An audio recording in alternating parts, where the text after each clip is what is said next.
The Chicken, written by Rachel Rice.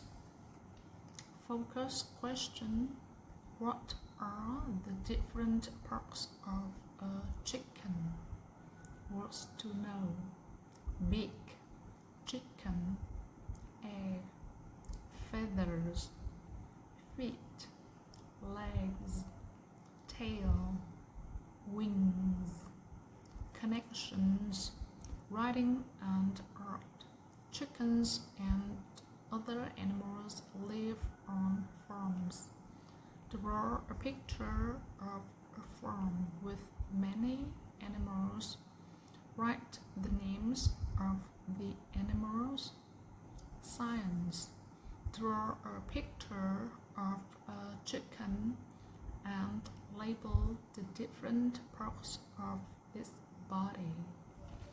The chicken, the beak, the feathers, the wings, the tail, the legs, the feet, the eggs. Good job!